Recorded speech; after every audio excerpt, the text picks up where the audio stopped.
It's Charles Barkley with Wayfair. It's outdoor season, and my patio setup better be ready to play. That's where Wayfair wins. Patio seating, umbrellas, and grills, all delivered fast and easy. Shop wayfair.ca now. Wayfair, every style, every home. Well, it seems to be a story the whole world is following. Elon Musk offering to buy Twitter. Elon Musk is in Canada today, ladies and gentlemen. He's in Vancouver specifically. He's speaking at a TED conference. He's doing a TED Talk in Vancouver. You wonder if this is going to be a part of his TED Talk. The eclectic Tesla CEO has offered to buy Twitter in a takeover attempt. The billionaire's offer values the company at about $43 billion. In a letter sent to Twitter, Musk said Twitter needs to be transformed as a private company. So he wants to buy the whole thing, take it private. The letter also contains a veiled threat that if Twitter leadership isn't interested, he would sell the shares he just bought. Remember, he bought around $10 billion of the company, right? He would sell the shares he just bought, which would send the stock crashing. It's not very good if you're the CEO of Twitter and you've got shareholders that want to cash in. With more on this, we go to Ashkan Karbasfrooshan. He's the founder and CEO of WatchMojo and a digital media expert. Ash, welcome back to the show. Thank you. First question, does Twitter have a choice here? They do. Look, last year Twitter stock was trading well above this price. So the management and the board could point to that and say that this is an undervalued offer.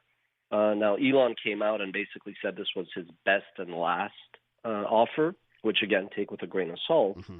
At 54.20, obviously the 420 reference, everything is a game and a joke maybe to Elon. So, no, I do think they have many, actually.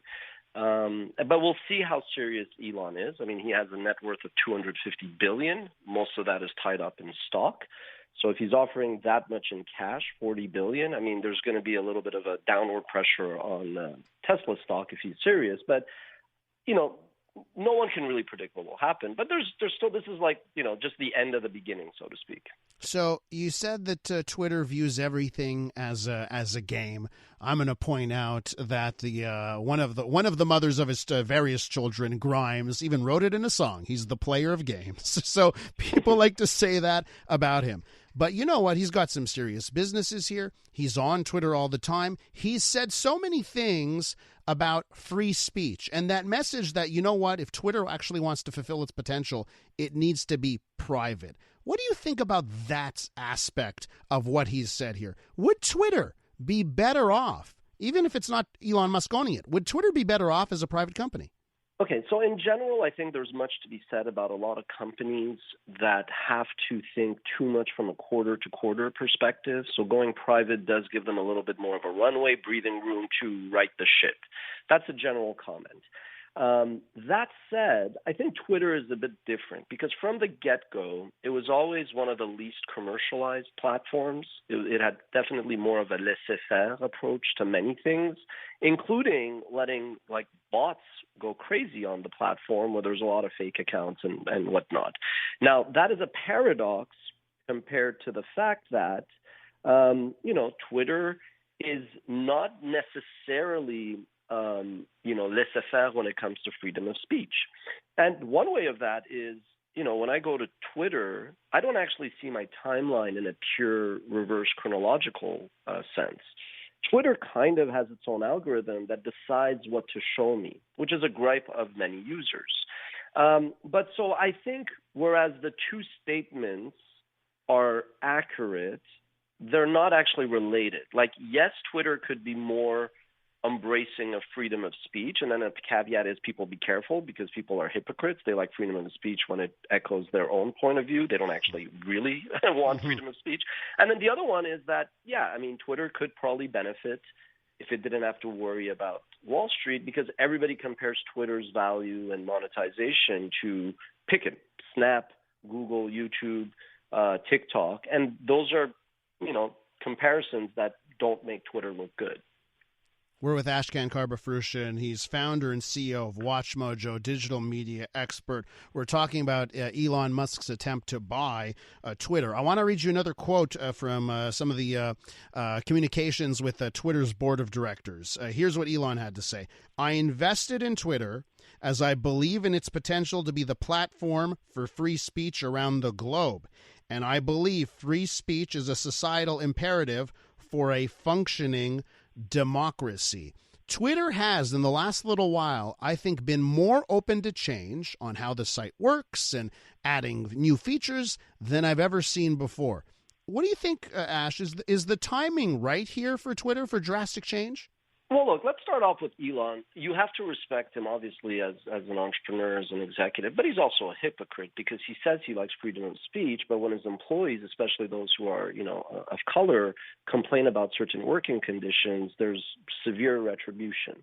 I want to also point out that what Elon has done is nothing short of impressive, but, today, let's reference that to another billionaire, Mackenzie Bezos, who's given up $12 billion to charities, 22% of her net wealth, and she did not just get that through a divorce. She helped build Amazon alongside Jeff Bezos, right? So I think there's what Elon is doing is muddying the water here, so to speak, kind of wrapping himself up around freedom of speech when most of these super driven individuals like Elon Musk and Jeff Bezos and many others, they're more driven, like all humans are, by ego and pride and power. And the same way that 200 years ago, William Randolph Hearst, or more recently, Rupert Murdoch, buy media to control communication and influence politicians and just kind of dictate where pop culture goes, this is no different than that. This story, we've read about it, maybe replace Washington Post and San Francisco Examiner with, Twitter, but it's the same story that we've seen on and on. You read one quote. I'm going to give you a quote from Fred Wilson, who was the first institutional investor in Twitter. Quote, Twitter is too important to be owned and controlled by a single person. The opposite should be happening. Twitter should be decentralized as a protocol that powers an ecosystem of communication products and services, end quotes. Now, again, I think the world of Fred Wilson, one of the good guys in VC, but with all due respect to Fred, that's also quite hypocritical because when Fred invested in Twitter, he definitely was not open to decentralizing it and letting it go, right? Yeah. So the final point is, look, I think obviously Elon is sincere in his effort to want to buy it, whatever his intentions are. But some people will also point out this could just be a pump and dump. Twitter bought 9% of the stock in the 30s. Sure, the stock is trading in the 40s, but maybe this is just a way to get the stock to go up a little bit with the speculation. And then when he goes, hey, they didn't accept it and I lost interest, I'm going to go chase a new shiny object, he then dumps the stock and makes billions of dollars for what is ultimately a game. I have time for one more question here. And, Elon Musk is a fan of the simulation and sometimes said, maybe we're living in a simulation. Ash, I want you to run the simulation in your brain here. In the world where Elon Musk is successful and he actually ends up buying Twitter, takes it private, is Twitter better or worse in that simulation? I think in any simulation, Twitter is better, with the caveat that is in the eye of the beholder. What I mean by that is Twitter was really very laissez-faire. For example, I pitched them, I said, why are you guys not like TV 2.0? Given your real-time search power and how whenever there's a sporting event or like a pop culture social moment like Oscars, people go to your platform, but video and storytelling is almost an afterthought. It's kind of side commentary. And the executives there, whom I've known over the years, they're very laissez-faire. They're not that proactive. So I think regardless of the outcome, this was a kick in the you-know-what, where they're going to have to just be more proactive. When people all of a sudden suggest product changes or recommendations or point out to problems, I think they'll just be more in tune to remedy it so that they don't find themselves in this kind of hostile takeover situation. Ash, always a pleasure talking to you. Really, really, really appreciate your insight this morning on this major story. Thank you. Ashkan Karbasfrooshan is the founder and CEO of Montreal's WatchMojo and a digital media expert.